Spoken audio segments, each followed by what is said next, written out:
Greetings, fellow lords and ladies. While I look at Game of Thrones Season 3 now continues on with the episode, The Bear and the Maiden Fair. After surviving the perilous climb of the wall, Jon Snow, Ygritte, and the Wallings led by Tormund make their way towards Castle Black to wait Mance Rayder's signal to begin the attack on the Night's Watch. Afterwards, Jon confronts Orell about cutting his and Ygritte's ropes loose on the wall, nearly killing the both of them in the process. Orell tells Jon that he doesn't see Ygritte complaining about what happened because she's a wildling and understood what needed to be done in a pressure situation, also telling Jon that this is the reason he will never be able to keep her. During the journey through the woods, a clear Jocerel confronts Ygritte and says that he will be a better man for her than Jon Snow, while continuing to express his distrust in Jon. Jon also tries to persuade Ygritte that the wildlings cause his doom to failure, reminding her that 6 kings beyond the wall have attacked the southern lands in the past 1,000 years and have all been repelled. Ygritte refuses to listen and points out that Jon is technically one of them. If it fails, so does he. She renews her passion for him and tells him bluntly that if they die, they die. But before they die, they will live in each other. At his prison, the young Greyjoy is released by 2 beautiful girls from the cross to which he is chained. The women lay Theon down in a bed and then proceed to dramatically seduce him. They say repeatedly that they have heard that the heir to Pike is well endowed and are hoping to get a first-hand experience. Theon is distrustful at first, fearing this is another of his tormentor's tricks. Theon can't help himself but be aroused when one of the women who has become naked straddles him and begins a rocking motion. Suddenly, the familiar horn enters and the sounds and the boy enters. Theon is terrified and tries to escape, but is struck hard on the head and is flung to the ground. The boy claims he too has heard about Theon's famous body part and announces it must very well be his favorite body part. When the sadistic youth brandishes an odd knife, Theon realizes the boy means to remove his penis. Horrified, Theon begs for mercy, but the boy quips that this is mercy and he's not killing Theon, merely altering him. The 2 large men hold discreetly Theon down while the boy moves in to emasculate him. In the north, on their way to the wall, Bran Stark's party makes camp. Osha remains distrustful of Mira and Jojen Reed and reacts with horror when they mention they intend to go beyond the wall. Osha bluntly refuses to go, explaining that she lost her husband, who then rose from the dead and tried to kill her. She rages that none of them understand what lies beyond the wall, and that there is nothing left for men there. Anyway, moving on. Meanwhile, in Yunkai, Daenerys Targaryen's army marches on the next great city of Slaver's Bay, Yunkai. She and Barristan Selmy are confident that they can take the city, given Yunkai are famous for training bed slaves rather than soldiers. Sir Jon knows with wisdom, however, that Yunkai's defenders won't fight them in open battle, being more likely to hold up behind their walls and chip away at the Targaryen army through guerrilla tactics. He also advises Daenerys that conquering Yunkai does not help them with their main goal of pressing on to retake Westeros. Dany, however, is adamant of freeing the slaves of Yunkai, who number in the hundreds of thousands. She orders Grey Worm to send a messenger to the city and inform Yunkai's slaver rulers that they must either surrender or suffer the same fate as Astapor. The Yunkai herald is carried into Daenerys' camp on a litter carried by slaves, along the road flanked by Unsullied. Missandei announces newcomer as Rastal Moiraz, one of the ruling wise masters of Yunkai. Daenerys meets the men in her pavilion, flanked by her dragons who fight for her attention to fight over the pieces of meat she tosses to them. They also snarl Rastal when he gets too close. Rastal declares that Yunkai was an ancient civilization long before the rise of Valyria, and that numerous armies throughout history have tried and failed to conquer it. However, Daenerys is not threatened, commenting that hard-fought battle will give her Unsullied much needed practice. Rastal tries a different tact, asserting that there is no need for their factions to fight. The Yunkai is willing to overlook her attack on Astapor and will even provide her with the golden ships needed to transport her army to Westeros. In exchange, they ask that Daenerys leave Yunkai in peace. Daenerys makes a counteroffer. She will spare the lives of Rastal and the slave masters of Yunkai if every slave, men, women, and children in the city is set free, and give as much food, clothing, and property as they can carry in payment for their services. She warns that if her offer is rejected, Yunkai will be shown no mercy. Rastal takes offense, promising Yunkai will be more of a challenge for her than Astapor or Karth, and threatens her with the retribution of Yunkai's powerful friends, who he claims will take great pleasure in destroying her army and enslaving the survivors. At that, Jorgonos and his siblings roar in anger. Raziel protests that he was promised safe conduct, to which Daenerys counters that her dragons made no such promise and take offense to him threatening their mother. After the dragons prevent his slaves from reclaiming the chests of gold he brought with him, Raziel storms out of the pavilion, muttering curses. Daenerys tells Jorah to find out more about Yonkai's powerful friends before she commits herself to an attack on the city. Meanwhile, in the Narrow Sea, traveling back from the Riverlands, a ship carrying Melisandre and Gendry leaves King's Landing and passes through Blackwater Bay. Melisandre stares at the broken wrecks of Stannis' fleet destroyed by the wildfire, asserting that her presence might have turned the tide of the battle. She questions Gendry and is surprised to learn he is unaware of his father's real identity. As they pass by the Red Keep, Melisandre reveals to Gendry that he is King Robert Baratheon's bastard son. Anyway, at Hollow Hill, at the camp of the Brotherhood Without Banners, Arya, disillusioned with the Brotherhood pursuing Gendry, takes an opportunity to escape and runs off into the night. Before she gets too far, however, she is snatched up by Sandor Clegane, who was lying in wait for her. Anyway, in the Riverlands, en route to the Twins, Robb Stark's army is forced to make camp, their progress delayed by heavy rain. Catelyn warns him that the prickly Lord Walder Frey will take the delay as a deliberate insult to him, but Marcelli points out that Frey is getting the wedding he wanted. His sister counters that he is getting a wedding, but not the one he wanted, glaring at her son and his wife as she says so, pointing out that Frey wanted one of his daughters wed to a king. Robb retorts that Edmure is the best match house Frey has been offered in its history. Later that night, as Robb and Talisa prepare for bed, she tells him she is pregnant with his child. Robb is gladdened by the news. Aww.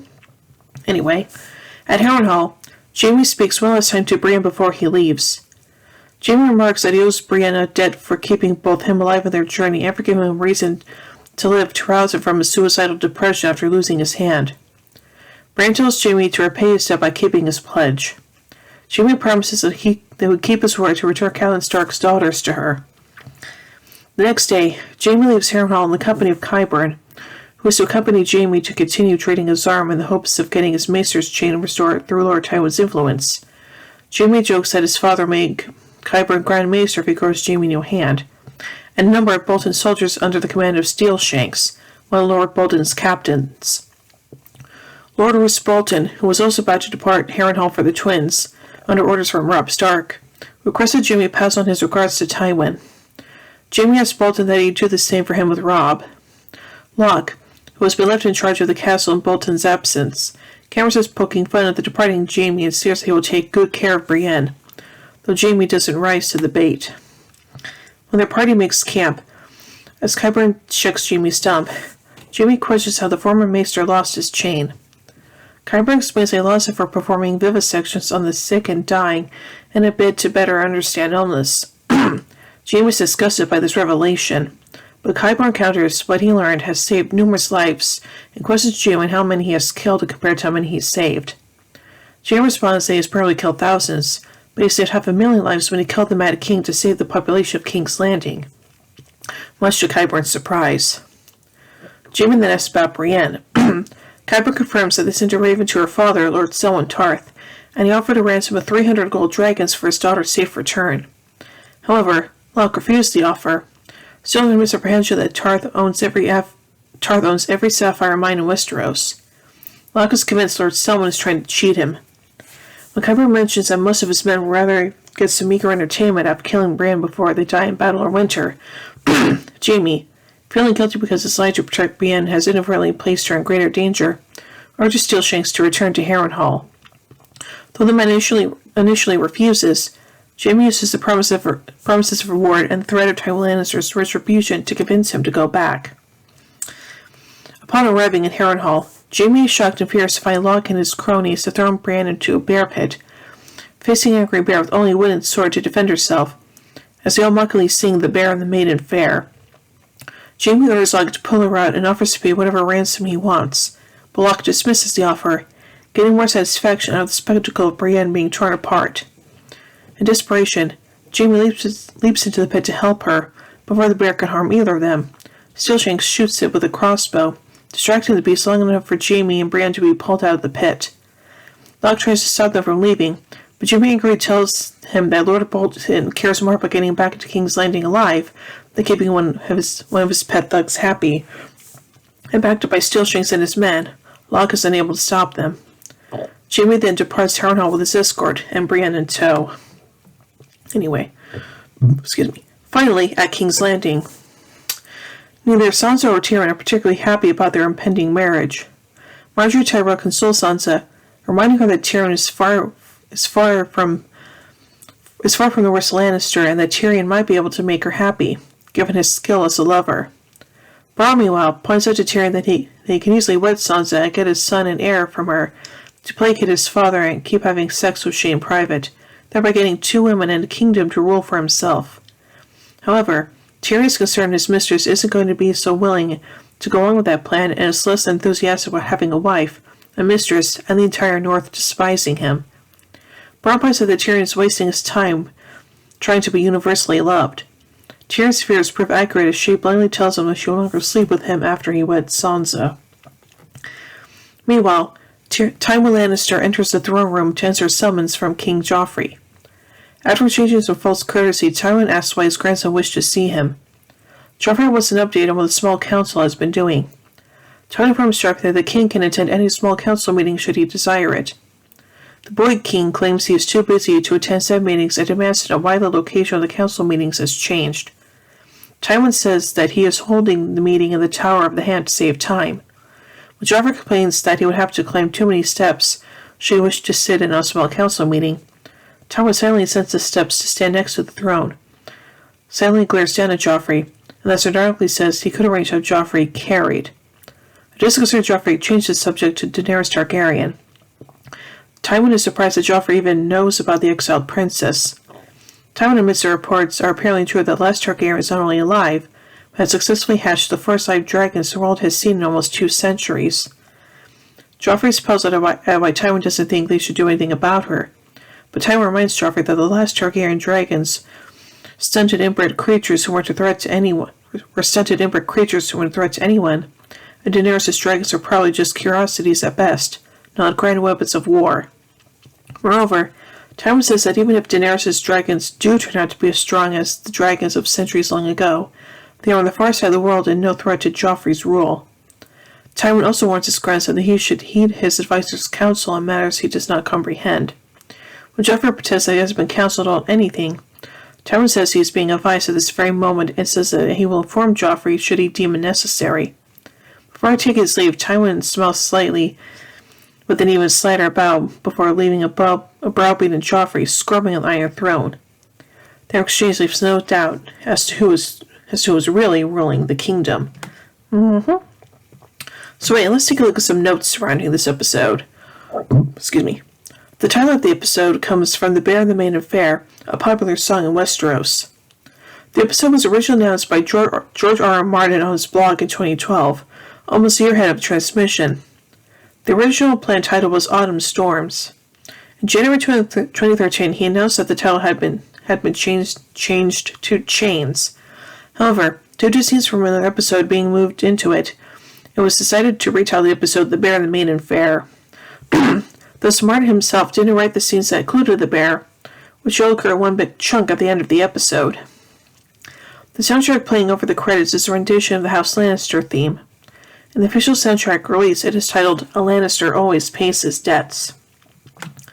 Parts of this episode were filmed in Los Angeles, USA, because they involved a live actor bear named Bart the Bear, and there are various legal restrictions on international transport of large animals such as bears. As Dr. Michelle McLaren explained, she chose Bart out of 3 potential stunt bears, one from Utah, one from Canada, and one from Europe. Bart was then flown from Utah to California, where a partial duplicate of the bear pit set at Harrenhal was built in Los Angeles studio parking lot. Just the pit part was built. The extras crowded around the top of the pit were filmed on the full set in Northern Ireland. Gwendolyn Christie and Nikolai Coster-Waldau were the only cast members flown out to Los Angeles to film on set with the bear. The footage from within the pit was then digitally married with the footage of the extras crowded around the top on the duplicate set. Christie explained that she was actually with Bart the Bear in the pit, though in real life the crew was being friendly to the bear and saying encouraging things to keep him calm. Christy said that she did every stunt in the bear pit, except for one, when she has to pretend that the bear is hitting her. A stunt double used for that specific brief shot. The real-life Bart was just playfully pawing at the stuntman. Due to the wear and tear from all the stonework in the bear pit scene, the costume team actually had to make 6 identical copies of Brienne's dress. Once it gets very badly torn, for continuity reasons, they just can't stitch the original back up. This is the third episode to raise the issue of Marjorie Tyrell's ambiguous virginity. The first was, What Is Dead May Never Die, where Rayleigh said he doubted Marjorie was actually a virgin. The second was in Dark Wings, Dark Words, where Cersei got Joffrey to confront Marjorie about her childless marriage to Renly. In the first case, Laura stated she was officially a virgin, and in the second, Marjorie used Renly's homosexuality as a defense. In this episode, Marjorie uses Sansa's own words to deflect the conversation. Her virginity is similarly an ambiguous matter in the books. Marjorie tells Sansa, "My mother taught me." This is the only reference in the show to Alyri Tyrell, without actually mentioning her name. This episode marks the first time that Tywin has had a significant scene with Joffrey. They did previously appear together in the Season 2 finale, but that was a public ceremony in which everyone was reciting pre-scripted lines to each other. This marks the first time that Joffrey and Tywin have actually interacted in person. This is somewhat indicated within the story itself, as Joffrey has summoned Tywin to complain that he's leaving him out of small council meetings. This episode also indicates that a new member of the Kingsguard has been appointed to fill the vacancy left by the death of Sir Mandon Moore and the desertion of the Hound, which had left only 3 living Kingsguard in the Red Keep: Sir Meryn Trant, Sir Boros Blount, and an unnamed Kingsguard this wiki identifies as Sir Preston Greenfield. As no Kingsguard is seen dying in the riot of King's Landing, it is also assumed that Sir Preston survives, unlike his book counterpart. This wiki will assume the 4th Kingsguard is Sir Balon Swan, as this character has the least impact in the book plot as of a Storm of Swords. Word has finally reached the highest levels of the Red Keep that Daenerys Targaryen has hatched 3 live dragons in the distant east of Essos. Varys has been aware of this for several months, and mentioned it to Tyrion and the Prince of Winterfell, but decided to focus on the impending battle of the Blackwater. Tywin was probably notified about the dragon by Varys, but Joffrey must have heard it somewhere else. Viserys previously described the dragon's skulls kept in the throne room when he was having sex with Dorea and Cripple's bastards and broken things. Except in that episode, Varys said that the dragon skulls were arranged so that they got progressively bigger as they got closer to the Iron Throne. On this episode, Tywin says that the smallest skulls were near the Iron Throne, and thus the largest were on the far side of the room. Viserys in the books said that the skull of the smallest one wasn't much bigger than that of a dog's skull, but Tywin says that the smallest was the size of an apple. Tywin was probably exaggerating. Joffrey points out that the biggest skull was the size of a carriage, when already stumbled upon a stored dragon skull while wandering the Red Keep's dungeons in Season 1's The Wolf and the Lion. It was indeed bigger than a carriage. The largest dragons were said to be easily capable of swallowing a horse whole. Bronn mentions that Tyrion was once married to a whore, and this didn't work out well for him. Tyrion says he regrets telling him about that. Tyrion told Bronn and Shae about his first message to Tysha and Baelor. Talisa states in Robb Stark's army camp as he leaves River Run that the War of the Five Kings has lasted 2 years now. This reinforces the general principle that 1 TV season equals 1 year within the story continuity. Talisa says she is pregnant with the heir to the north. This is a departure from the books. Robb's wife, Jane Westerling, did not conceive a child prior to Edmure's wedding. In the DVD commentary, George R. R. Martin explains that he didn't write any of the scenes with Theon Greyjoy and Ramsay Snow in this episode, which then investigates Theon. The novelist didn't say that Ramsay cut off Theon's genitals, though it was vaguely implied that he had. Theon being emasculated in this episode is foreshadowed in the Season 2 episode A Man Without Honor, which Theon says, "I'm looking to spend the rest of my life being treated like a fool and a eunuch by my own people." Interestingly enough, both are the 7th episodes of their respective seasons. It is the second episode in the series which no actual characters have died following Lord Snow. Jamie tells Qyburn he saved 500,000 people, the population of King's Landing. Given the 2 decades past since that day, the city population has probably increased, thus the number is clearly inaccurate. It is unlikely, though, that it doubled itself, as seen in later episodes.